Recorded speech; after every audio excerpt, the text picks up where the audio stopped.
Hey weirdos, I'm Ash. And I'm Elena. And this is Morbid.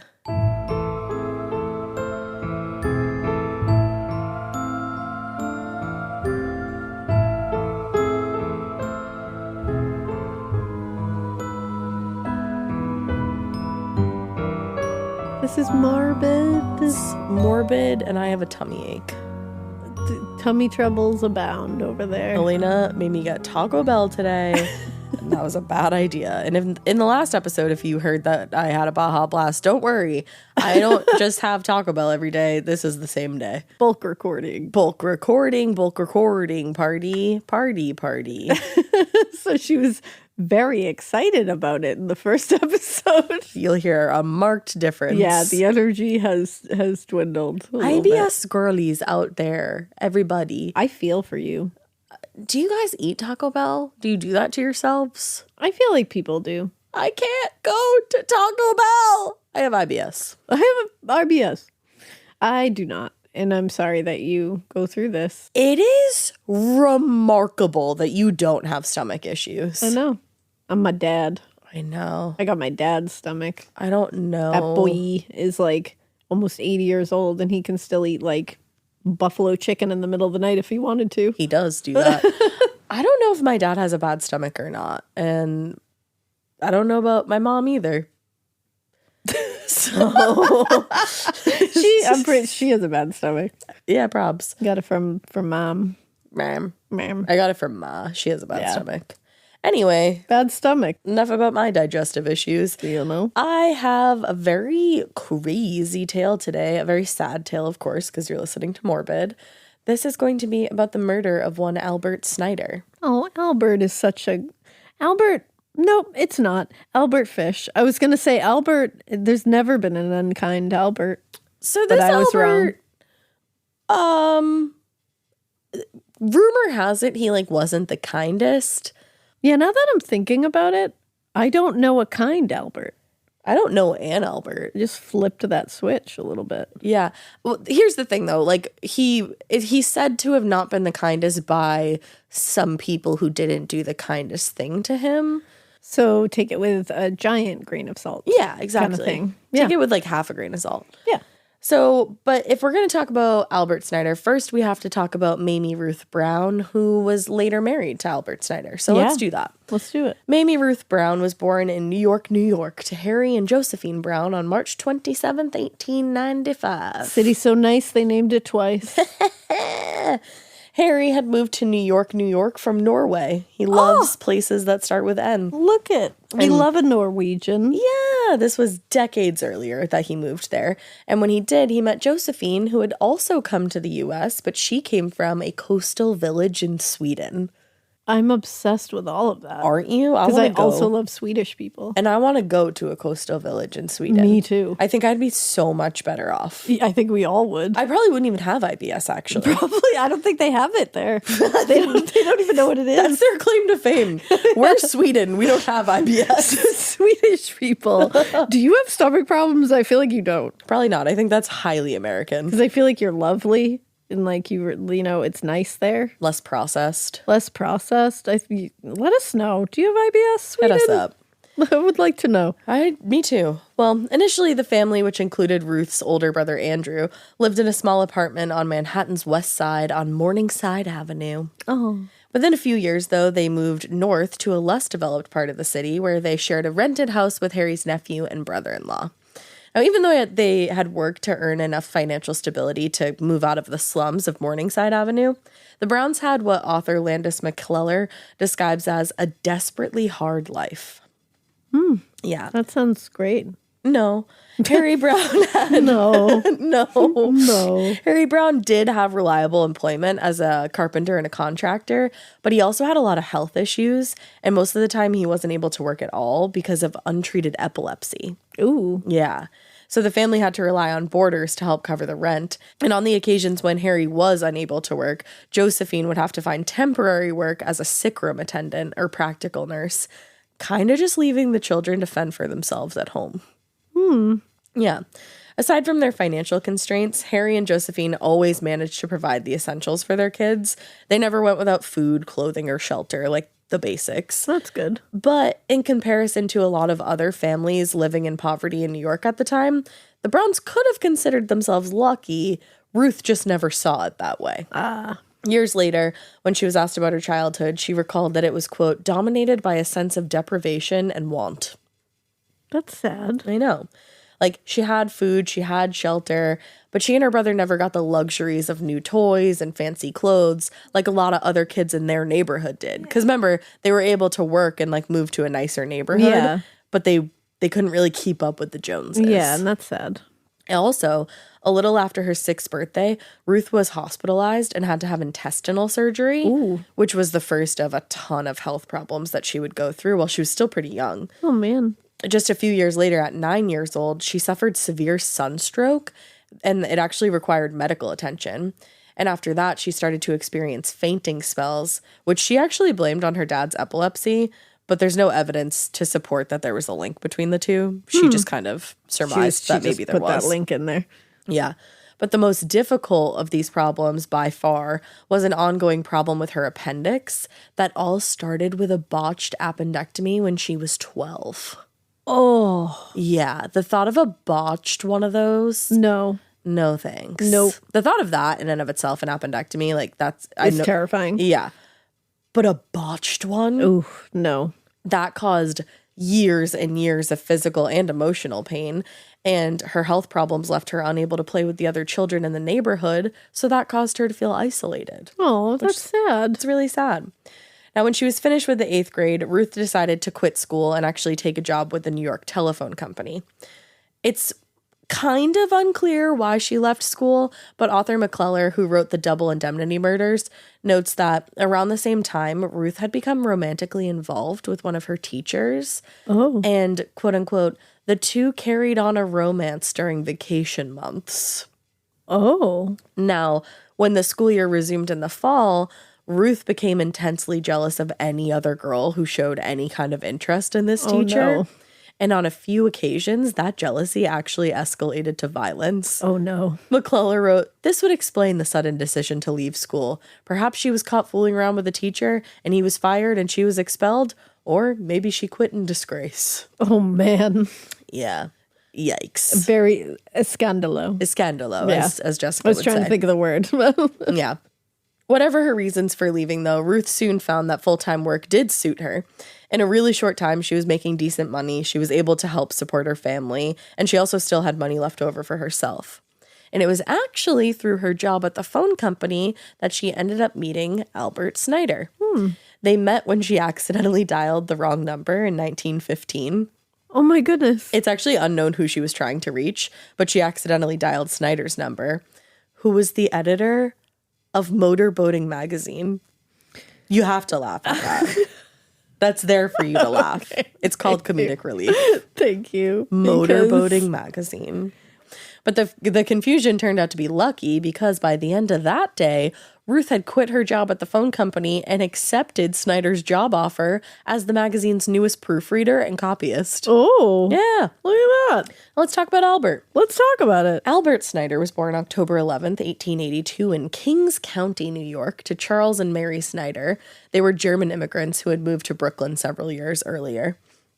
Charles owned and operated a small bakery and cafe in Williamsburg, but the family lived in an apartment above the store, which, like, That's adorable. that must have also just smelled good at all times. Oh, yeah. By all accounts, Albert's early life was fairly unremarkable, but from a very early age, he did show a talent and passion for art and creativity that he'd carry into adulthood, and actually it would lead him to a career in publishing. When he was finished with high school, he attended the Pratt Institute to study art, and when he completed his degree, he had really no difficulty finding work as a commercial artist. Look at Albert. Work was his main focus, but he also managed to make time for his other passions, outdoor sports and boating. Motorboating? Maybe both. Perhaps. It would take a few more years of professional ladder climbing, but eventually he would manage to combine his passion for art with his passion for outdoors and his passion for motorboating and become the editor of Motor Boating magazine. Heyo. I said, I will never be over this. No, honestly, you shouldn't. So when Albert was in his early 20s, his father decided to sell the bakery and retire. He had managed to build a successful business over the years, and when he sold the bakery, he was able to move the entire family from the apartment in Williamsburg to a 3-story home in the Bedford, I think it's Stuyvesant neighborhood. It was there that Albert met his first serious girlfriend, Jessie, I think it's Guichard. Her family lived just a few houses down, so they were cute little neighbors. Adorable. They dated very, very seriously for a long time.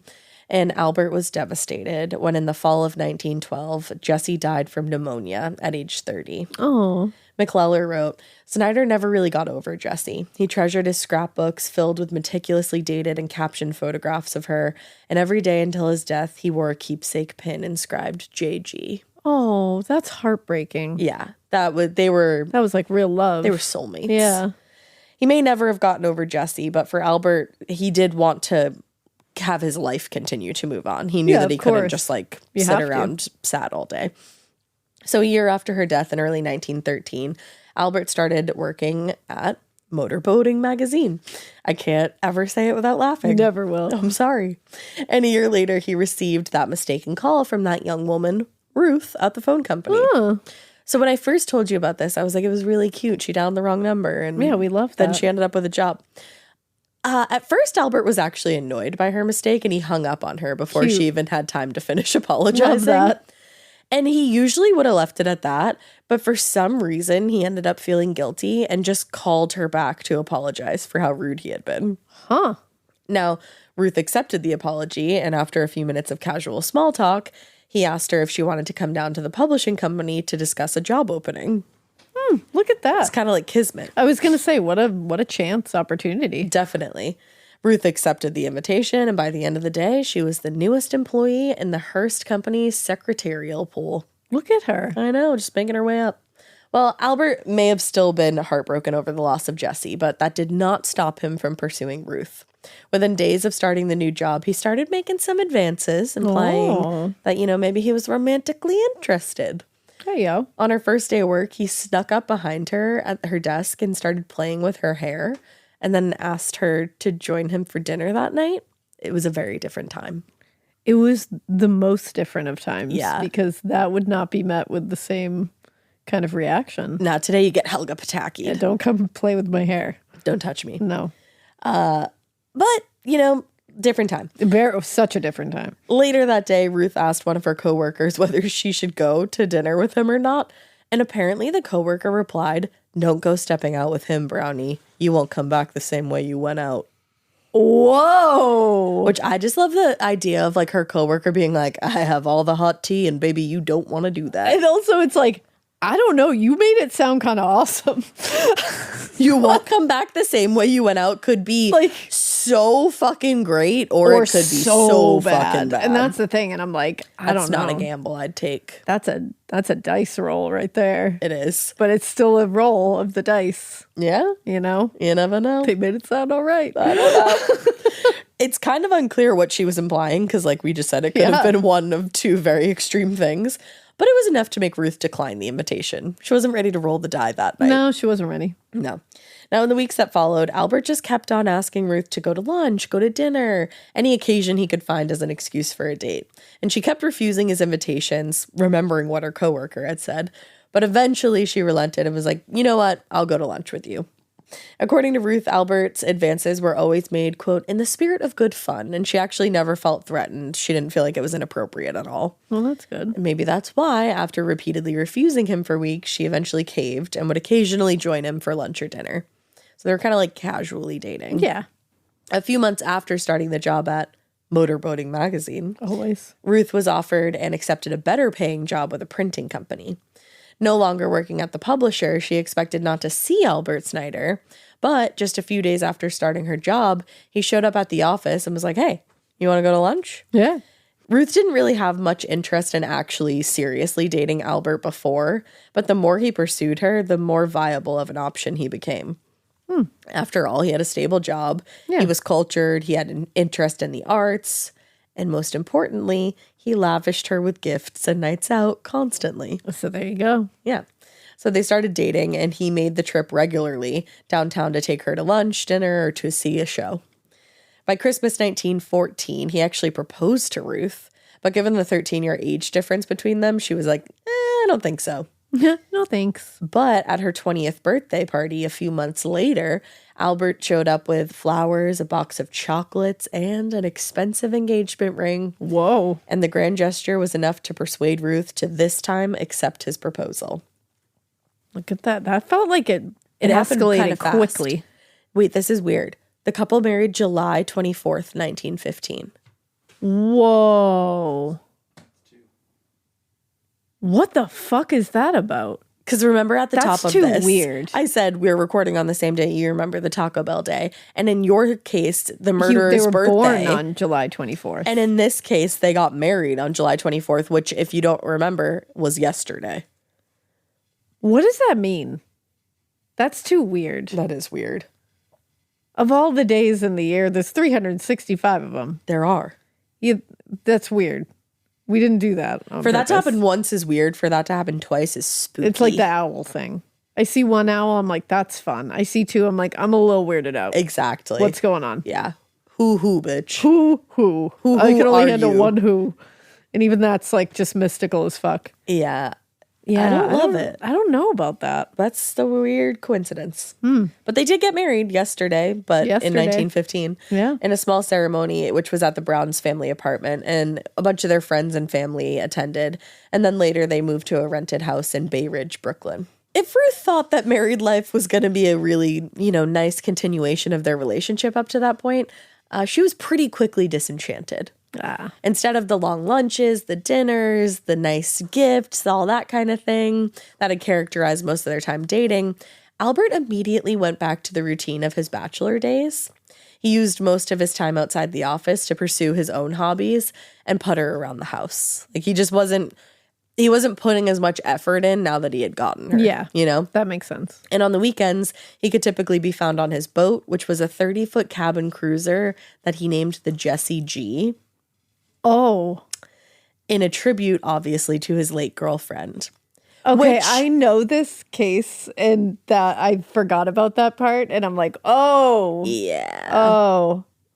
Yeah. Oh. After they got married, Ruth tried to convince him to change the name to Ruth, but he wouldn't do it.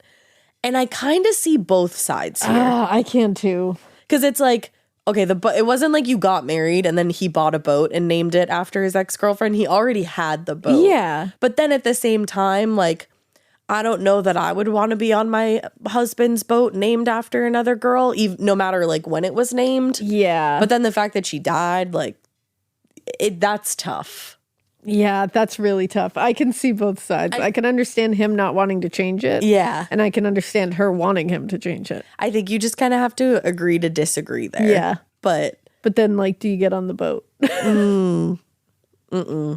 I feel like you need to name it something totally different. or just get another boat. Just buy another boat, Albert. You're rich. Yeah, I don't you know. get another boat. You work at Motor Boating Magazine. You do. So So I feel like, you must have a boating connection. yeah. Yeah, just get another one. Call named your Ruth. boat guy, Yeah. you know? Yeah. Well, anyway, Albert's apparent lack of interest in spending time with his wife was a source of many, many arguments. That'll be a problem too. Yeah, but the biggest sign of incompatibility was their respective feelings about children. Since she was little, Ruth had always dreamed of getting married and having kids. Albert, on the other hand, had absolutely no interest in having children, and he was relieved when he found out that Ruth's childhood surgeries made the potential for children pretty unlikely. But 2 years into their marriage, and without telling him, Ruth had a minor medical procedure that greatly increased her chances of getting pregnant. And in the winter of 1917, she did become pregnant. I wonder what that was. Yeah, I don't know. That's I have no idea. interesting. But I was wondering the same thing, Yeah. like what you could have What to it was. increase your chances. Yeah. I Interesting. can't think of anything. Can you? Yeah. I can't. Yeah, I don't want to speculate too much. Yeah. But according to McClellar, Snyder was enraged at the news of the pregnancy, but comforted himself with the thought that perhaps he would have a son to keep him company. Or maybe a daughter. He didn't. No. No, they had a daughter named Lorraine. She was born in November of that year, and Albert was described as inconsolable about having a daughter. Get the fuck over it, is what I have to say. Exactly. Yeah. The arrival of the baby didn't make Ruth and Albert's relationship any better, obviously. Yeah. Lorraine was described as a difficult child, which is so stupid. She was a baby. It's like, yeah, she had needs. Yeah, she had needs. She tended to become sick pretty easily, so she required additional attention. And not long after How Lorraine... dare her. I know, ew. Yeah. Oh my God, Lorraine. That baby. Cool it. But not long after Lorraine's birth, the family moved from Bay Ridge and bought a house next door to Ruth's parents so that she could actually have some extra help because, Lorraine was sickly and obviously her family knew what that was like. Unfortunately, for unknown reasons, within a year, they had developed a really bad relationship with their neighbors, and Albert uprooted the family and moved them to Queens, where they would remain for the rest of their marriage. Huh. But you wonder what happened there. It got so bad and contentious with their neighbors that they had to move. Like, damn. Yeah. That's serious beef with your neighbors. That's a big old beef. Yeah. It's like the, what's it, the McCoys and the Hatfields and McCoys. Yeah, there you go. Get out of town.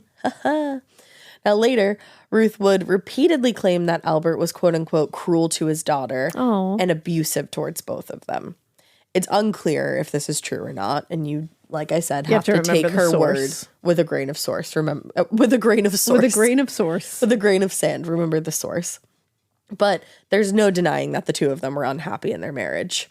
By all accounts, Albert was obsessive about order and cleanliness, and he would lash out at Ruth and Lorraine whenever things didn't meet his standards. And while they didn't have any financial trouble and their needs were always met, he was constantly complaining to Ruth about expenses. And as the marriage continued to deteriorate, Ruth and Albert's intimate life obviously declined rapidly. At first, Albert tried to kind of coerce Ruth into, getting together. Getting busy. And when that stopped working, he would, quote unquote, force himself on her. Oh. Eventually, things got to the point, though, where he stopped bothering her altogether. Oh, my. This is awful. The whole thing is a wreck. Yeah. As the marriage continued to crumble, Albert started drinking heavily, and Ruth started looking for attention elsewhere. According to McKellar, Ruth, quote, wasn't interested in women. She'd hardly ever speak to a woman on the street, but every man in the neighborhood was on speaking terms with her. She made it a point to nod to every strange man she saw on the street and would soon establish a casual relationship with him. Wow. Yeah. And he doesn't mean like strange men. He means like strangers. Yeah, just like men she didn't know. Yeah. One man who lived in the neighborhood at the time and was a little bit younger recalled of Ruth, most of the folks thought she was pretty fast, but us kids liked her. She was a great cut-up. I mean, damn, what a descriptor. The adults fucking hated her, but we liked her. She was pretty fast. She's fun. We thought she was great. She was a cut-up, though. I love cut-up. Cut-up. I know, that's so 20s. It is. Now, Ruth did her best to keep up appearances for the friends and for the neighbors, but by 1925, the Snyders' marriage had completely disintegrated. Arguments were escalating into screaming matches. Then her and Albert would go days without speaking to each other. His drinking... Wow. His drinking. I just became Michaela. His drinking. His drinking had worsened considerably, and his temper was explosive.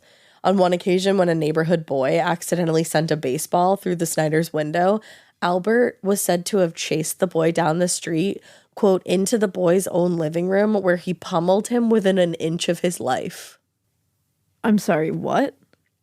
So they were playing neighborhood baseball. You're like, let me explain. And this kid accidentally like threw the baseball through the window. I'm sure it happened a lot in the 20s, and especially in New York.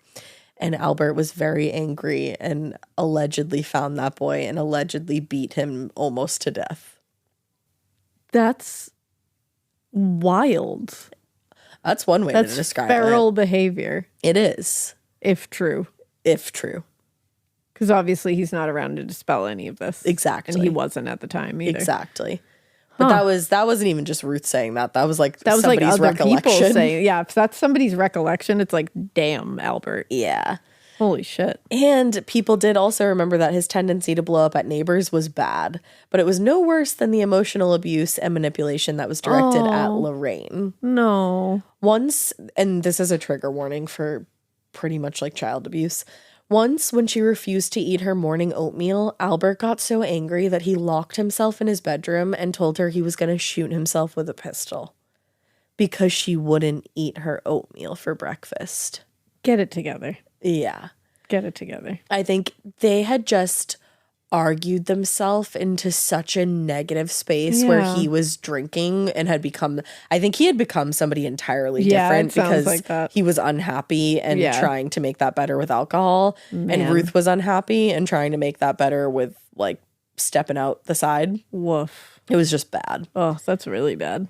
Now, I want to say luckily, but it doesn't work out that way. Luckily, Ruth had reached her breaking point by the early 1920s, and she had started considering leaving Albert. Yeah. Which she wished that she had just done that. But the problem was that if she was going to leave, she was only going to do so if she was going to be awarded a large alimony and child support payment, and she wanted full custody of Lorraine. Given how Albert felt about having a daughter, it seemed pretty reasonable that he wouldn't object to giving full custody. Which is awful. But the money part, the alimony and the child support payments, were another matter entirely. In order to get everything she wanted out of the divorce, Ruth was going to have to prove to a court that Albert had either been unfaithful or that there was a pattern of cruel treatment. Now, in the later years of their marriage, others had witnessed the unkind ways that Albert treated his family, but in the 1920s, it wasn't anything that would constitute cruelty. I was going to say, it's such a different barometer. What the fuck would back then? Yeah, not a lot. Like, people remember that his child wouldn't eat her oatmeal and he locked himself in a room and told her he was going to shoot himself. And that doesn't constitute cruelty? Yeah. Like, damn. Yeah. It was the Wild West back then. I guess so. So she couldn't prove that. And as for his infidelity, Ruth did suspect that he was carrying on an affair with a woman from his office, but she didn't have any evidence and she wasn't going to be able to prove it. So under the circumstances, it seemed like a divorce under desirable conditions was out of the question. And if Ruth wanted out of her marriage with full benefits, she was going to have to find another way. Now, it may have been true that she didn't have very many female friends, but her life wasn't completely void of women. Occasionally, she would have lunch with her hairdresser and friend Kitty Kaufman. It was in June of 1925 that Kitty and Ruth were sitting together having lunch when they ran into Judd Gray, a hosiery salesman, an acquaintance of Kitty's. A hosiery salesman? His hosiery was not bunching. His hosiery. Now, Judd Gray was born in New York, but he spent most of his life in New Jersey, actually. Like Ruth, he had been sickly as a child, and he also felt isolated from other kids as a result, so they could kind of relate. Yeah. Among the illnesses that he suffered as a child, he suffered a particularly bad bout of pneumonia that actually almost killed him, and he had to spend a ton of time in the hospital recovering from that. Oh, wow. A few years later, he was wrestling with another boy at school, and someone threw a fistful of sand in his face, and some of that got into his eye, which permanently impaired his vision. Whoa. Yeah, like, you think just like one split-second little thing. Yeah, it's like, and then, don't be a dick and throw sand in people's faces. Yeah, it could ruin the rest of their life.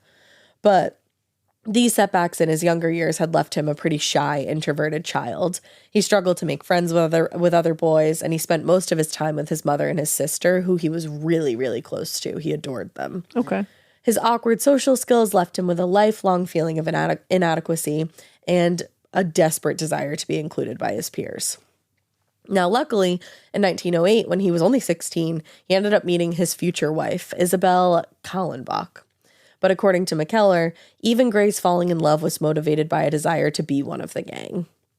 At the time, his sister was engaged to be married, so he felt this pressure that he needed to find a partner, or he was risking becoming a third wheel.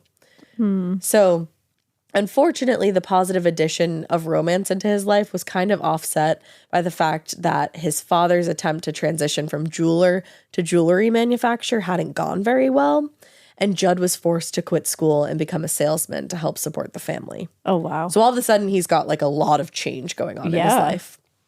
Now, when Judd's grandfather died in 1914, he actually was offered his grandfather's territory with the Empire Corset Company. Judd had no experience at that point selling ladies' undergarments, but the job paid better and was more reliable than jewelry sales, so he accepted it. And it was through that job as a salesman that he met Kitty Kaufman, and it was because of Kitty that, in the summer of 1925, he found himself talking with Ruth Snyder. Ooh, that's how we get there. Yep. And by the time he met Ruth, his own marriage was in serious decline. He and his wife had a child together, and using the money from his inheritance after his father's death, they bought a house in East Orange, New Jersey. but his job as a salesman meant that he had to travel a great deal. So they didn't really have a lot of alone time together. Yeah. And when they did manage to get time alone together, it was apparent that they had very different interests when it came to socialization. Judd's idea of a good time was going out to nightclubs, theaters, fancy restaurants, and Isabel much preferred to stay home and play cards. So they were just opposite ends of the spectrum. Apples and oranges, exactly. In fact, after their daughter Jane was born, Isabel regularly discouraged Judd from going out, and she also hated the social group that he hung out with. So it was just... So you're just kind of, what are you going to do? Like, what do you do at that point? What are your choices here? Yeah. So by the time he was 30, Judd had reached a lot of major milestones of adulthood, marriage, family, home ownership, but he was completely miserable.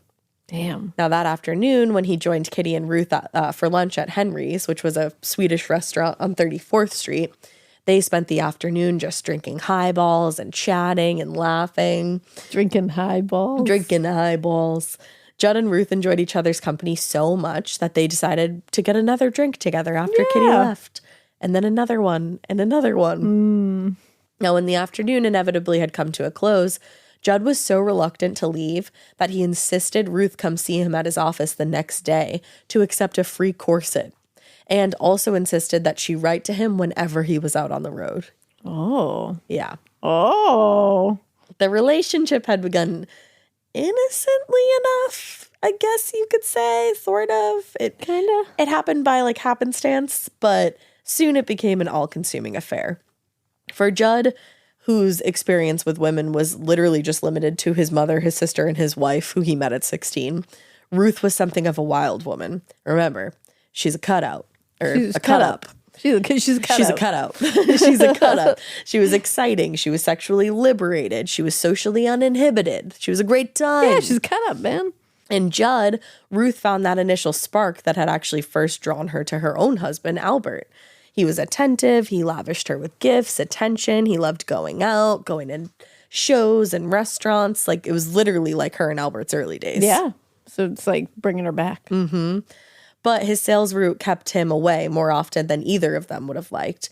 But whenever he was in New York, they would manage to make some excuse to their respective spouses about why they needed to be away overnight. Eek. AKA, they're having a full-blown affair. Yeah, I was going to say, we've reached affair territory. Yeah. Neither of them was particularly public about the affair, but at times it seemed like they weren't really going out of their way to hide it either. Not long after they started seeing each other, Ruth was getting a large number of letters addressed to one Mrs. Jane Gray. And Jane Gray? Like Jane Doe, but his last name. Wow. Yeah. Or Lady Jane Grey. Oh, yeah. That's fancy too. Yeah.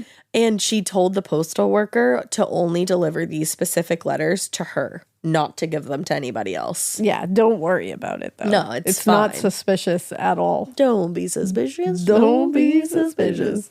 But at the same time, the Snyders' telephone bill ballooned in size due to all the long-distance calls that Ruth was making to Judd while he was out on the road. Yikes. She told a friend Al about hit the ceiling once when he saw the long-distance charges. Al about hit the ceiling. I'm like, yeah, I bet he did. Damn. But if he had any idea about the affair, Albert never said as much.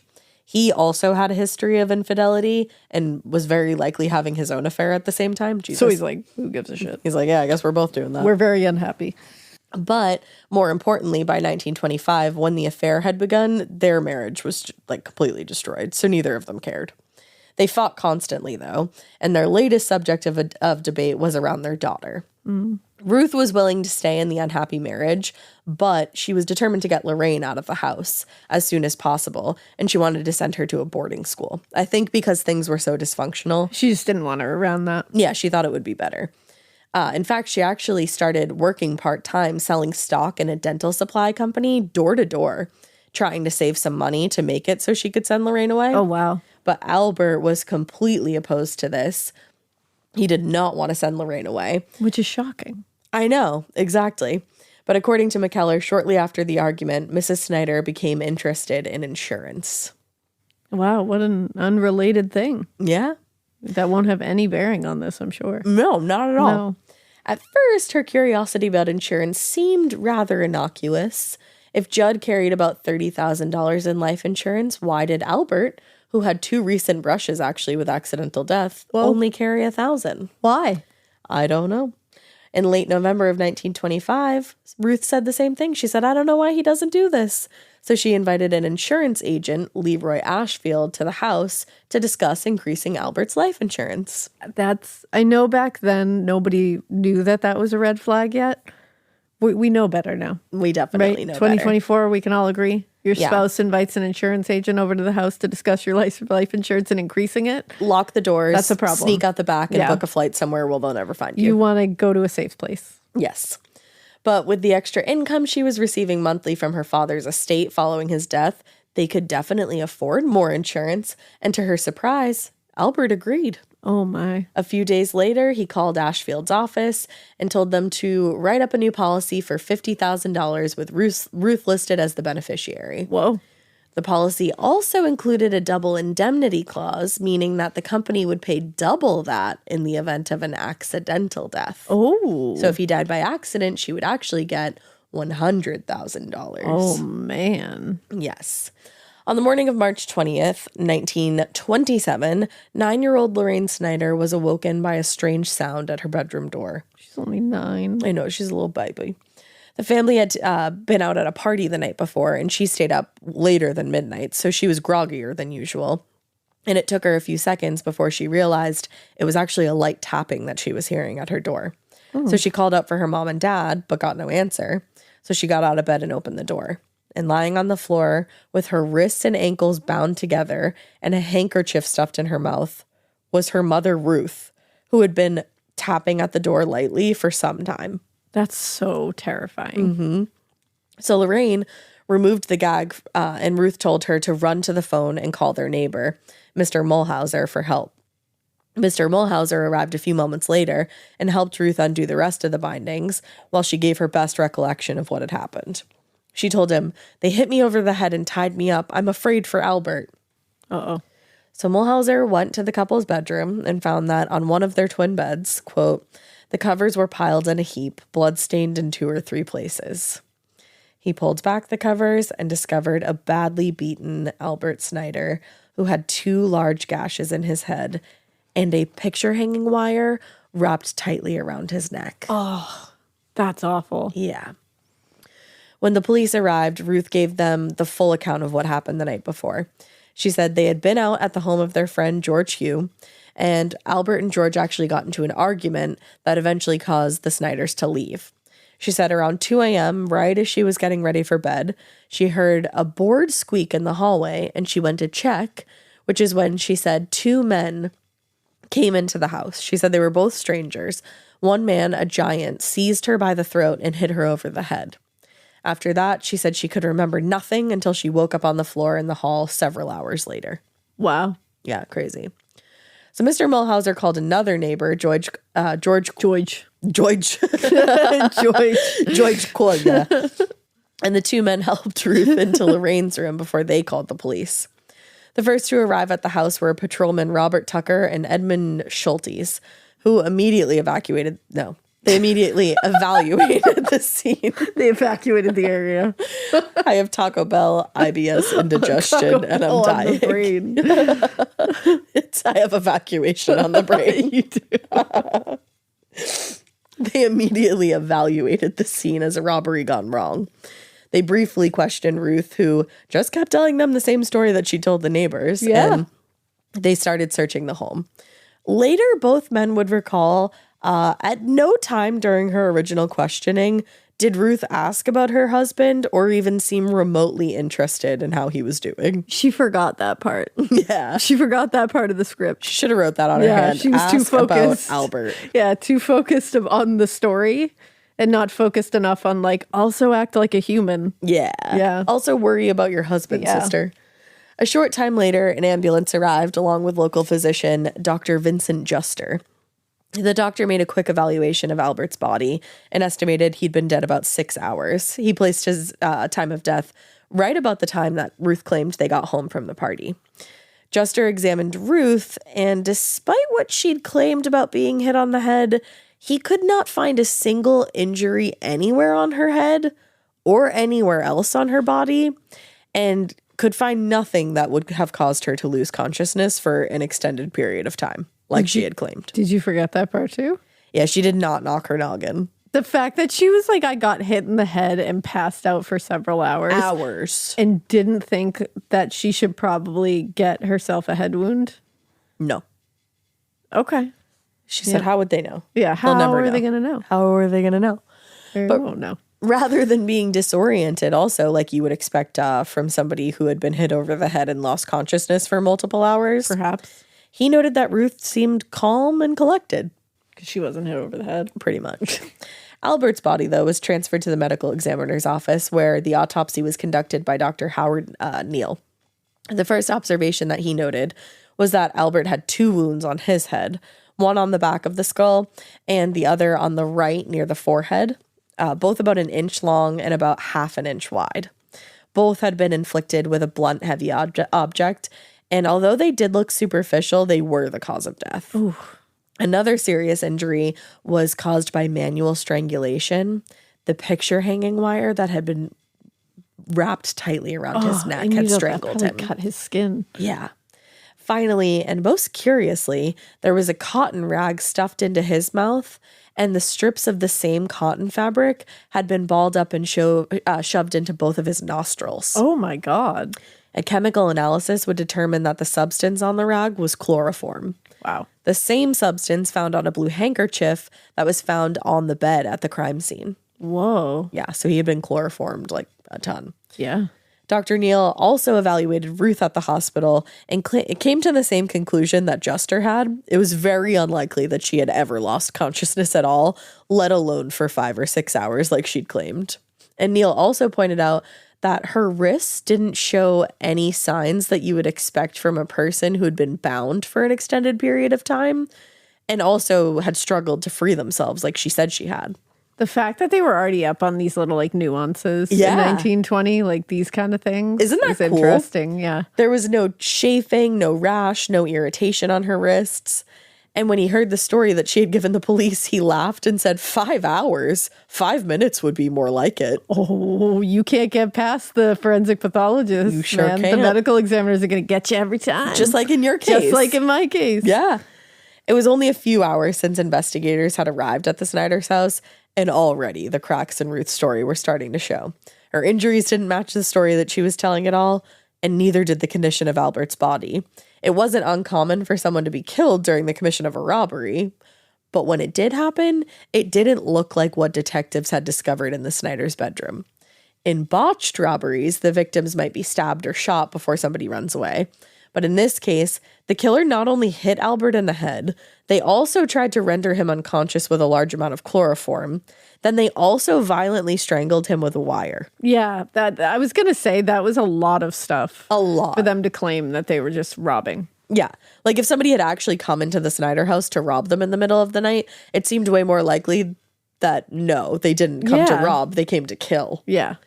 Finally, there was also the house itself that seemed all wrong to investigators. In robberies, obviously, detectives fully intended to find the home ransacked, but in this case, the house had been, quote unquote, this is my favorite, systematically turned topsy-turvy. I love that. They can always tell. I just love the way that they describe it. Like, that's so 1920s, like, topsy-turvy. Topsy-turvy, and it's systematically topsy-turvy. Yes. It appeared that whoever had searched the house had gone room by room, tearing everything apart, from the drawers and the cabinets to the closets and the couch cushions. But among the mess, there was a ton of valuable items, like Albert's gold watch with a platinum chain just lying about. But still, Ruth claimed that her most valuable jewelry was missing. And she said also, I have a fur coat, and $110 in cash was stolen from Albert's wallet. So obviously, all of those things are gone. Yeah. And the thing was, though, that it was very telling to the detectives, whoever had torn through the house also tore through the kitchen. Oh, there's your tell. One detective later told reporters, no professional burglar or thief ever even touches the kitchen. Because what the fuck are they going to find in there? Nothing. It's like, by chance if they find something in there, and they're not going to waste time. And if you've already passed by all those, like a gold watch. You're not going to waste time in the kitchen. No. There were other things about the scene that also seemed very strange and very convenient. Ruth had described the man who attacked her as Italian, or at least Italian looking, she said. And on the floor in the master bedroom, they discovered scraps of an Italian language newspaper. So not only did this person supposedly rob them, they also sat down and read the newspaper and then ripped it up and left it on the floor. Yeah, and then it gets better. That was so convenient of him. It really was. To do that. It was super duper convenient. It was so nice. Also, on the table in the living room, detectives discovered a full glass of whiskey beside a newly opened bottle. And beside that was a half-smoked cigarette and an ashtray. Okay. Neither Albert or Ruth smoked cigarettes, and according to her story, they came home from the party and immediately went to bed. So if what she was saying was true, that meant that at some point or another, before committing a brutal murder, the killer sat down in the living room, perhaps read that Italian newspaper, smoked half a cigarette, and then poured a glass of whiskey for themselves, but never took a sip of it. What's your point? I don't see anything wrong with that. This is crack. Just kidding. What's your point? That's wild. That's what Ruth said. That's wild. Yeah. They sat Ruth down and told her all of that. Yeah. And she said, what's your point? Yeah. What are you talking about? I don't see what you want me to say here. She said, I can't read Italian. Sounds like a time. She said, I also don't like whiskey. Yeah. She's like, sounds like a time was had. I don't know. Okay. I was there, asleep. Though. Yeah. I was unconscious. I was unconscious for 5 or 6 hours with no headwind to be seen. I have a strong skull. Yeah. It's just the way it is. I heal really fast. I'm the Slayer. I am the chosen one. I just heal really fast. I have superpowers. Don't worry about it. Yeah. But yeah, according to McKellar, investigators, quote, did not give Mrs. Snyder's story the slightest credence. Wow, it sounds like she went in like with a strong story at first. Fully confident. But man, that fell apart quick. Yeah, confidence doesn't always sell your story. Certainly doesn't. It does in the beginning, but once they start poking holes, oof, that fell apart. And she made it real easy for them to do that. She sure did. But all 3 doctors who evaluated her that morning concluded she didn't have any injuries that would explain her story. But that was only one of the details that didn't make sense. If her hands had been loosely bound in front of her, as they had been when the neighbor found her, why hadn't she at least untied the binding around her ankles? Yeah. They were like, why didn't you do that? Why would you stay bound like that? And nothing at the scene made it seem like it was a robbery at all. What criminal would risk having to kill a man so brutally for a pretty meager payoff? Yeah, that's the thing. It's like he would have, if what you're saying was true, he would have bonked you both in the head, ran around, grabbed what he could, and definitely out he goes. Taken that gold watch. Yeah, and out he goes. Yeah. And he wouldn't have stopped in the kitchen, I can tell you that much. And he definitely wouldn't be not drinking a whiskey. Pouring it, not drinking it. Smoking half a cigarette and then ripping up an Italian newspaper. Nah. No. I don't think so. No. There was literally also nothing about Albert Snyder's public profile or their home that would imply wealth. So whoever was said to have broken in there would have been completely desperate and reckless. Yeah. Like it just didn't make any sense. It wasn't some planned crazy thing. And like you were just saying, if they were so desperate, why would they take the time to pour a glass of whiskey, not drink it, and only smoke half a cigarette before they left? And why would they leave behind those valuables, which were in plain view? The answer is they would not. Yeah, no, it was clear to literally anyone with eyes or ears that Ruth was not being honest with detectives. And within a few hours of having called the police, she went from acting suspicious to being a full-blown suspect. Yeah. When the most important part of her story turned out to be an outright lie. Uh-oh. Because initially, like you remember, she claimed that some of her most valuable jewelry was gone. Rings, necklaces, brooches. She said they'd all been stolen, and so had her expensive fur coat. Yeah. Within a few hours, investigators who were searching the home found all of that jewelry stuffed under a mattress in the bedroom. Come on, man. Like she just put it under a mattress. Why? When confronted with this, she said her memory had failed her and that she had forgotten hiding them there. Oh, yeah. Yep. And that's the correct answer. And then that coat that she claimed had been stolen was found in the back of a closet. I mean, the jig is up. I'm glad you couldn't, but like, you couldn't do better than hiding that coat. You couldn't even bring them out of the house at any point? You can just throw them in the trash downstairs? Literally do anything else? She hid the coat in a closet. That's the first place literally anyone is going to look. That's where coats live.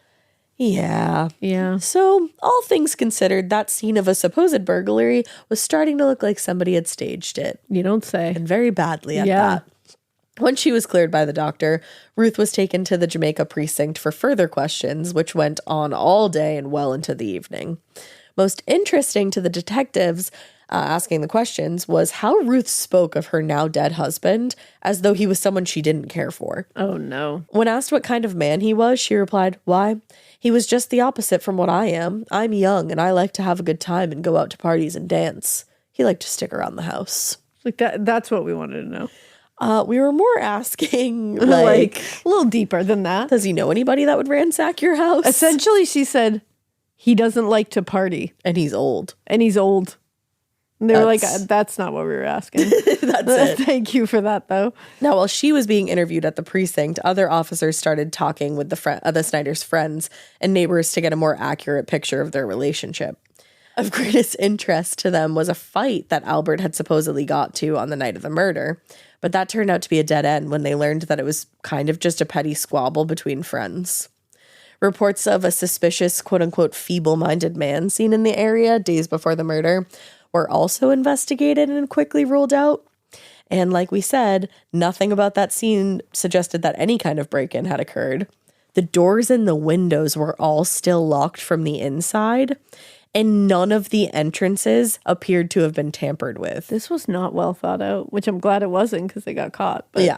But like, wow, it's actually appalling how little they planned. Yeah. Because also Albert's .32 caliber pistol, which he kept beside the bed for protection, was still undisturbed in its holster.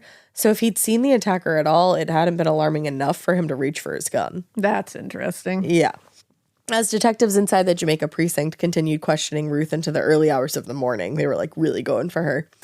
Reporters had started to assemble outside the station, trying to await a statement from the Commissioner McLaughlin, which always makes me think of John.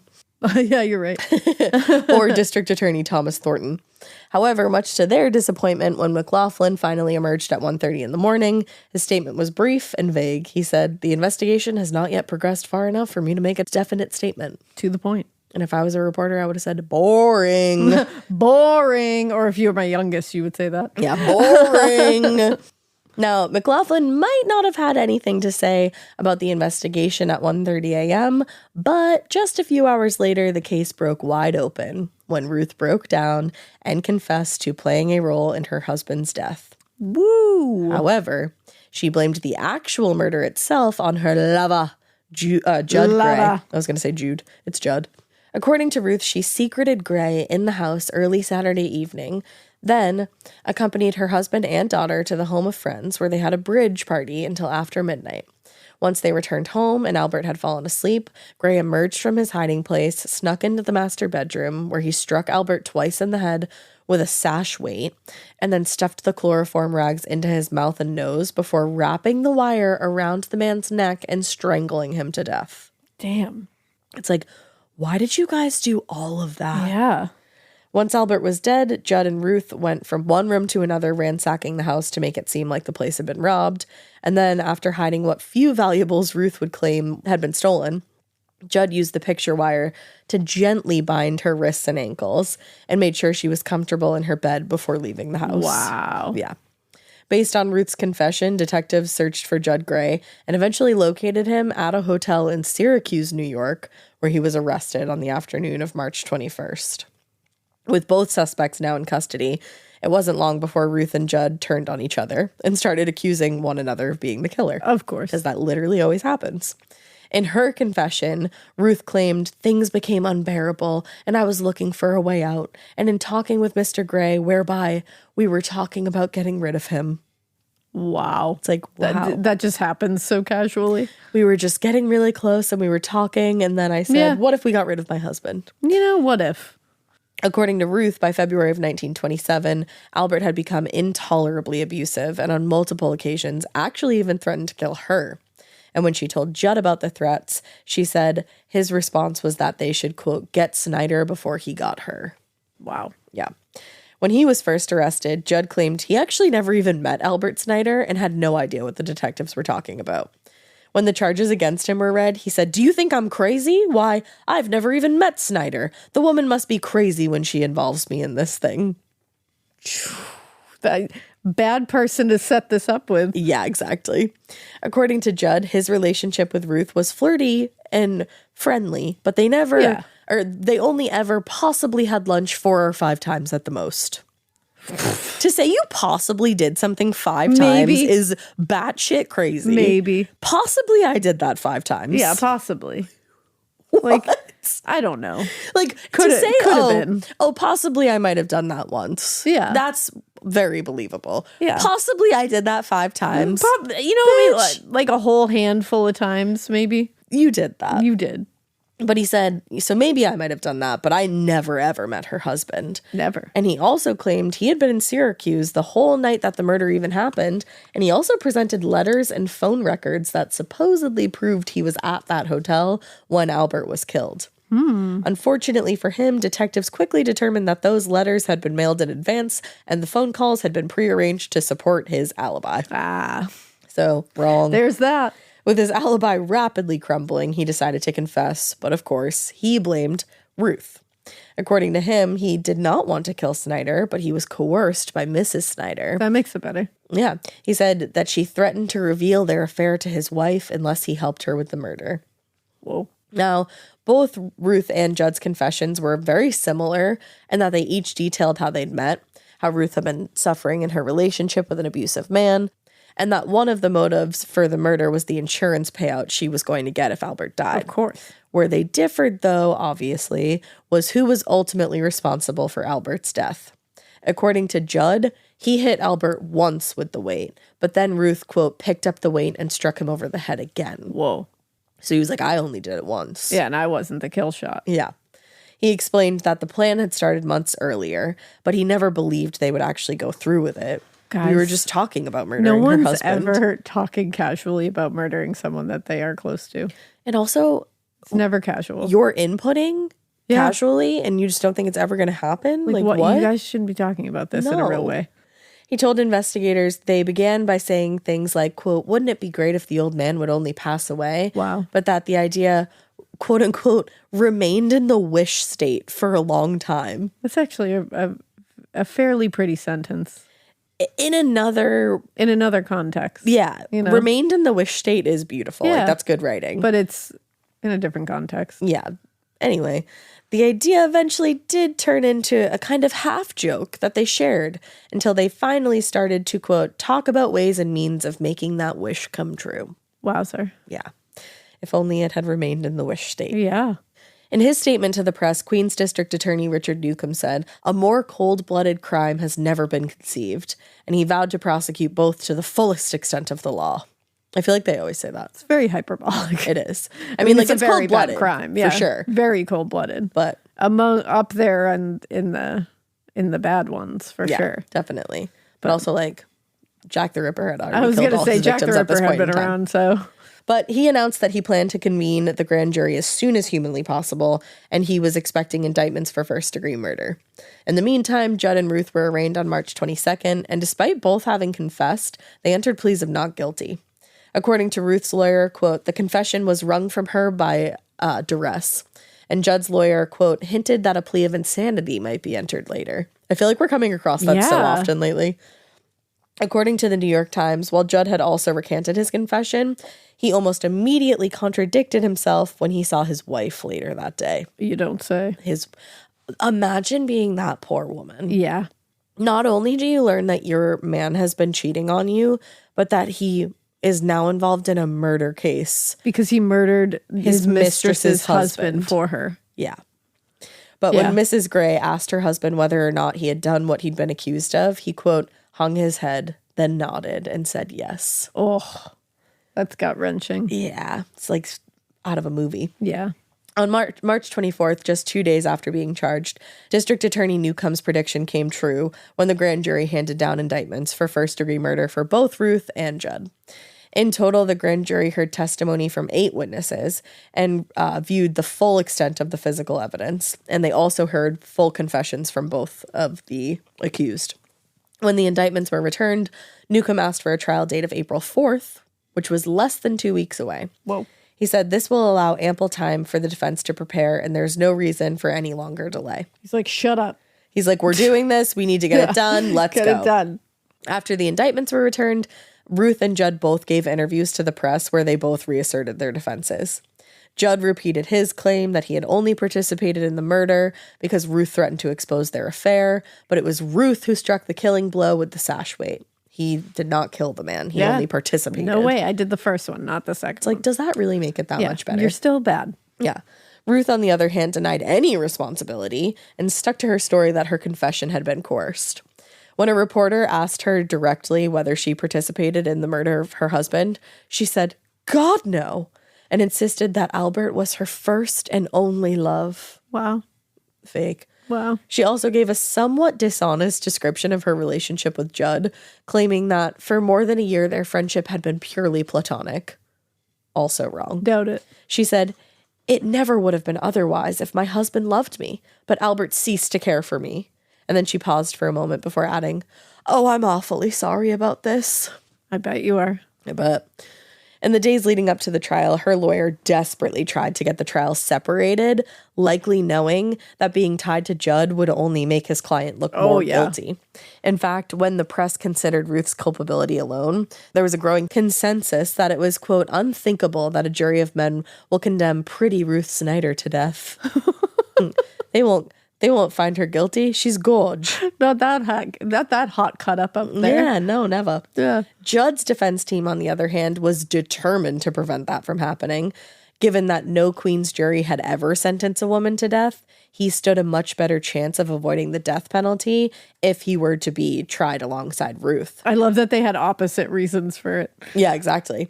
In the end, Ruth lost her bid to have the cases separated, and the two went on to be tried together. So not good for her. Judd thought it was going to be good for him. It wasn't good for Ruth, and I'll let you know right here that it's actually not good for either of them. Woof. After a week of difficult jury selection, the trial began on Monday, April 25th, with a courtroom full of celebrities and locals, all eager to get a glimpse of these killers. Wow. Yeah.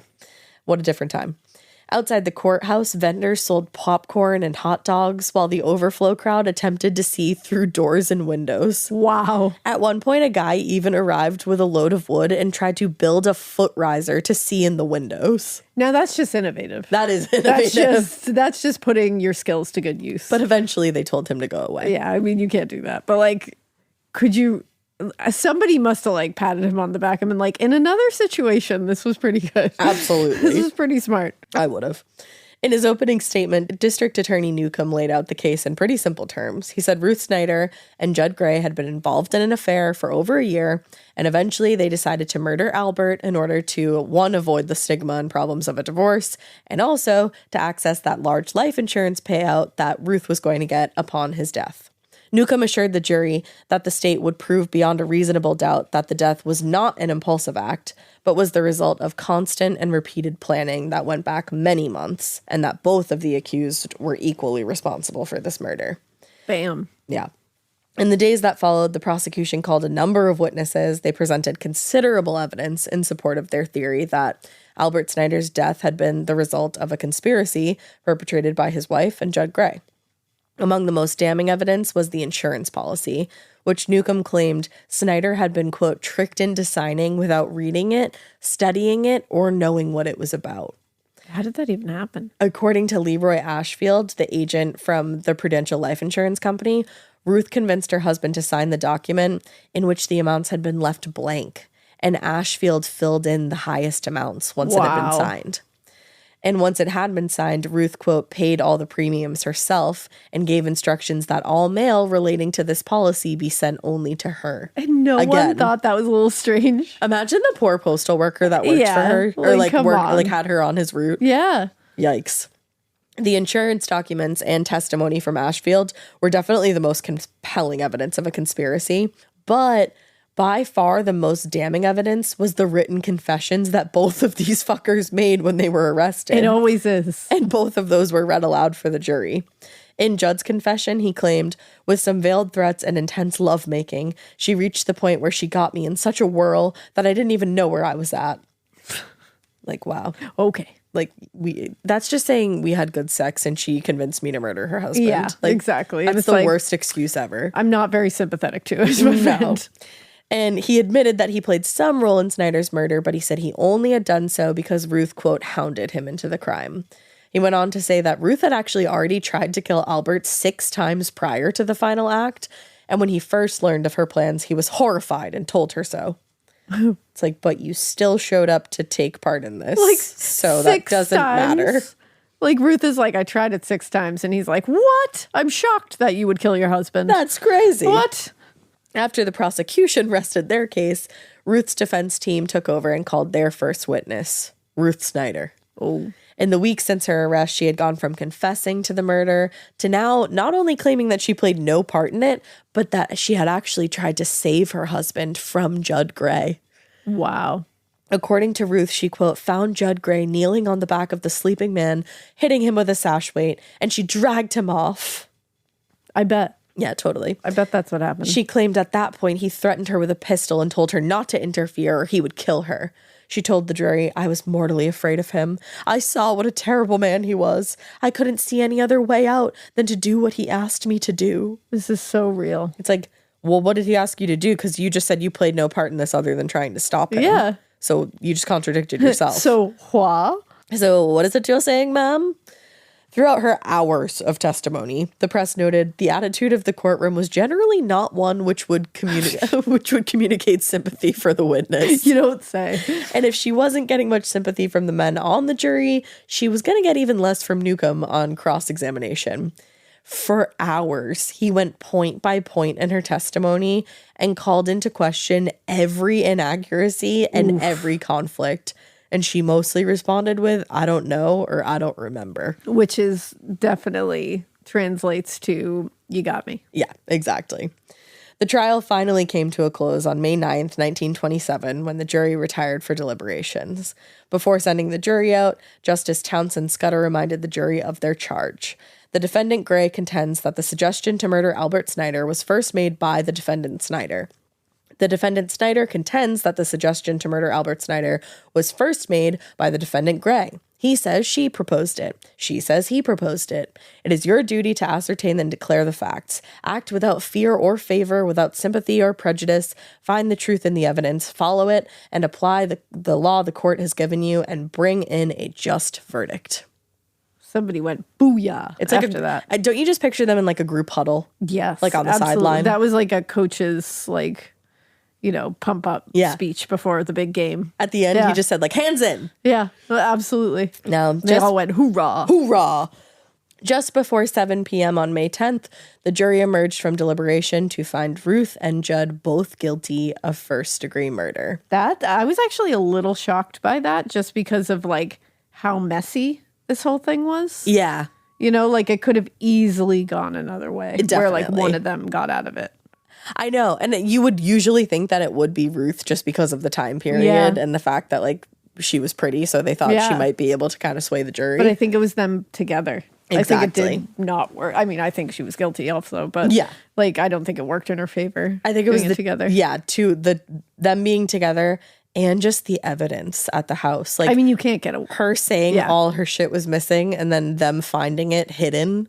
Oh, yeah. And then her having no injuries, even though she claimed she was beaten over the head. That's the thing. It was like, it would probably be Judd who would get out of it or get lesser. I don't think either one of them are going to get out of it. We're going to get out of it. But like, whenever there's two, you always think one of them might get out of it. And this one, nope.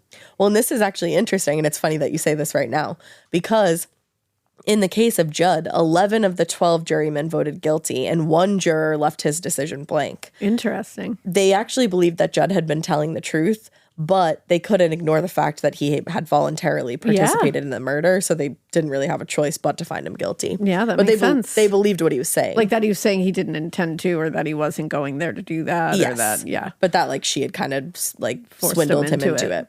But in Ruth's case, the jurors were unanimous in disbelieving the story that Ruth had told the court, and all 12 of them voted to find her guilty. So I think even if she had been tried on her own, I think the only one who might have benefited from being tried separately was Judd. Which is what I thought, yeah. I agree with you there. Now, 4 days later, on May 14th, Ruth Snyder and Judd Gray were back before Justice Scudder, where they were both sentenced to die by the electric chair. And remember, no woman in a Queen's jury had ever been sentenced like this. The hearing took 15 minutes from the time they entered the courtroom until they learned their fates. As she was led out of the courtroom after hearing the verdict, Ruth loudly announced, "This is only a formality. I have just as good of a chance now of going free as I had before the trial started." Survey says that's a lie. Survey says you're Delulu. Yeah, that's a no. Like, this is a formality? No, bitch. This is a literal trial. This is a literal sentencing. Like, you don't get more official. No. Ruth and Judd had definitely put a great deal of hope into the appeals process, and they were determined, if nothing else, they would be able to avoid the death penalty. But unfortunately, by January 1928, both of them had exhausted their appeals, and every attempt at clemency or stay of execution had been rejected by the governor. I mean, yeah. They tried everything, and it was like, nope, nope, nope, nope, absolutely not. So, on the evening of January 12th, Ruth Snyder and Judd Gray were both led to the electric chair at Sing Sing Prison. Ruth first, followed by Gray. As she was led to the chair, Ruth reportedly, quote, prayed without ceasing and stared with eyes from which all human intelligence had fled. Whoa. What a descriptor. I know. At 11 p.m., the executioner threw the switch, ending Ruth's life in a matter of moments. At the moment that the switch was thrown, Tom Howard, a photographer from Daily News, this is wild, snapped a photo of Ruth using a camera that he snuck into the prison strapped to his ankle. He that literally, is like, bonkers. Like, that is commitment on another level. That is journalism. That's journalism, yeah, baby. Like, that is some commitment to the journalism cause. We'll post the picture that he got. And it was literally plastered on the front page of the Daily News the next morning. And when you see this picture, you're like, imagine getting your newspaper and that's on the your front cover. Page. And didn't it just say dead? Yes. It literally just said dead. On the front, like, whoa. Intense. Now, Judd's execution quickly followed Ruth's. And when asked whether he had anything to say on his behalf, he said, "I was carried forward by some power outside myself, but I had made my peace with God and am now prepared to die." At 11:13, the executioner threw the switch, sending thousands of volts of electricity through his body, and a cloud of smoke rose through the air. At 11:14, the prison doctor announced Judd Gray was dead. Wow. And that is the story of the murder of Albert Snyder. And the fact that it ends with an ankle photo of somebody as the switch is flicked getting electrocuted. Like, the electric chair to me is so barbaric. It is. It's just the look of it, it's idea scary. Of it, the methodology of it is so barbaric to me. Like, it just, in black and white terms, like, that is a barbaric thing. No, I completely agree. So seeing it is just so jarring. Like, it's very, very jarring. Like, you can see the electricity in the photo. Like, it's, you can, like, feel it. Yeah, it's weird. It's very gnarly. Haunting. And the fact that they just plopped it on the front page. It's like, damn. Yeah. What a time. What a fucking time. And the fact that, obviously, like, nobody had ever snuck a camera in before, and he did it with his ankle. And that can never happen. You know what I mean? Like, with technology and, like, metal detectors and shit. No way. That's wild. Yeah, it's a crazy story. Damn. So we hope you keep listening. And we hope you keep it weird. Honestly, keep it so weird that you have that much dedication to your journalism. Yeah, that's a lot of dedication. I like that. I don't have to tell you not to keep it so weird that you shouldn't murder your husband. You should know that by now. Yeah, you know not to keep it that weird. Bye. Bye.